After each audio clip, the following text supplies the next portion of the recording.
అందుకే క్షమాపణ, ఫర్గివ్నెస్, ఆయన క్షమించేవాడు.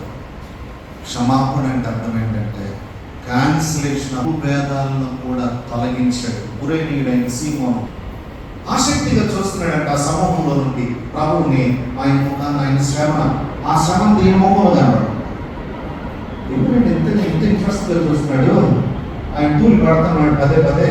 ఆయన తీసుకురండి పోతుందని చెప్పి తీసుకొచ్చి మోయించాడు. ప్రభువులకు ప్రియమైన వాళ్ళరా, కురేనీయుడైన సీమోను ఆఫ్రికన్ కంట్రీస్లో క్రీస్తుకు బలమైన సాక్షి అక్కడికి వెళ్ళి ప్రకటించడం ఆరంభించాడు. వ్యత్యాసం లేదు. ఆత్మను అప్పగించుచు నరుల మధ్య ఉన్నటువంటి భేదములన్నిటినీ తొలగించాడు. ఎందుకంటే ఈ ఆత్మ అప్పగించడం తద్వారా కలిగే రక్షణ సర్వమానవాళి కొరకు దాన్ని చూస్తాం. ఇటువంటి భయంకరమైన శిక్షకులు పురుషులే ముందుకు రారు, వారే చూడడానికి రారు. సిలువ శిక్ష అంటేనే లోకంలో అత్యంత భయంకరమైన నేరస్తునికి విధించేటువంటి శిక్ష. ప్రాణం ఉండగానే మనిషిని కొంచెం కొంచెంగా ప్రాణం తీసే శిక్ష సిలువ శిక్ష. వాడిని శిక్షించడానికి, తిరిగి తిట్టడానికి ప్రయత్నం. ఈ భయంకరమైన శిక్ష సమయంలో ఇక చనిపోయాడు అని అనుకుని చివరకు బల్లెపోటు పొడిచి చూసి ప్రభు భరిస్తూ అందరినీ సమం చేశారు. ఆయన సంబంధించినటువంటి పనంతటిని సంపూర్ణం చేసింది. ఆయన చివరిగా చెప్తున్నటువంటి మాట, నా ఆత్మను నీకు అప్పగించుచున్నాను. ఇంతటితో రక్షణ కార్యం సంపూర్ణమైంది.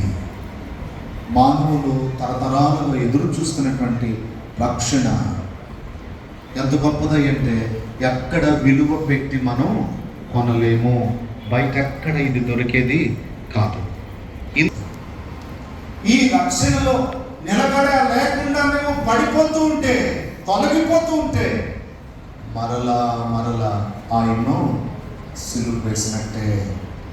పత్రికారులు ఈ మాటలు చక్కగా తెలియచేస్తాడండి.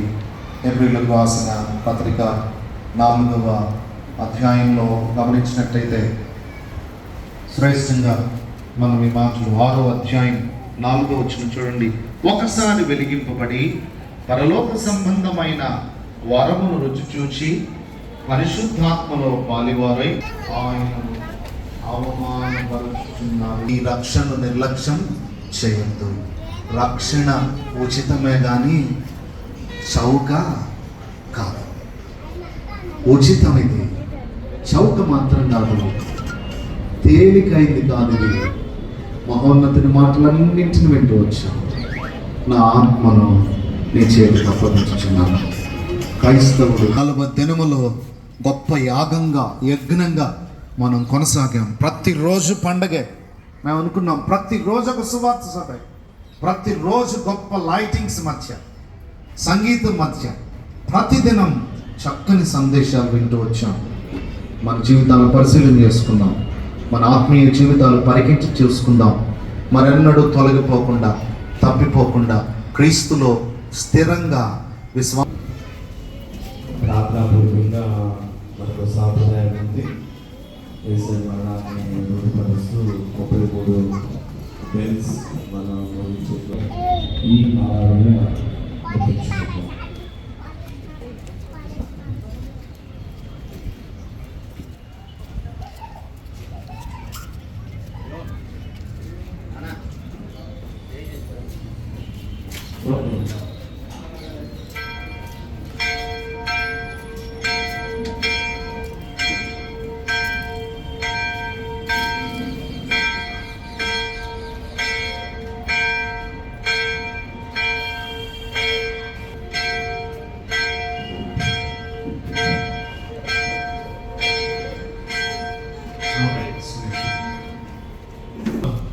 మా ప్రభు ఎంతో గంభీరంగా నీ నామ మహిమార్థమై మా అందరి ఆధ్యాత్మిక జీవితాలను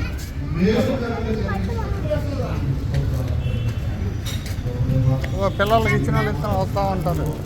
ఈ అబ్బాయి నన్ను ఇట్లా కూర్చోబెట్టారు.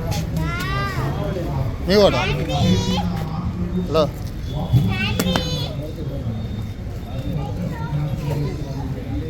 చర్చి నుంచి వచ్చే వాళ్ళకి వేయండి. ఓకే.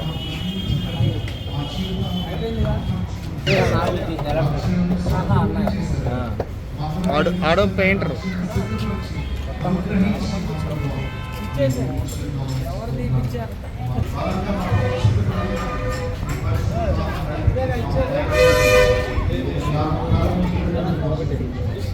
కవర్ తెచ్చుకోమలా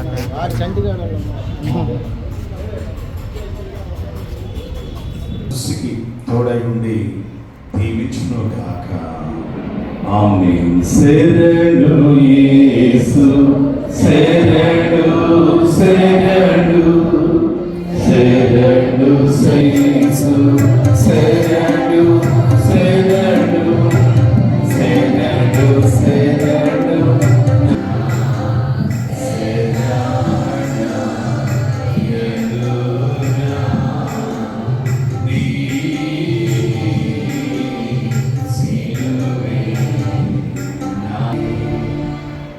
అందరికీ వందనాలండి.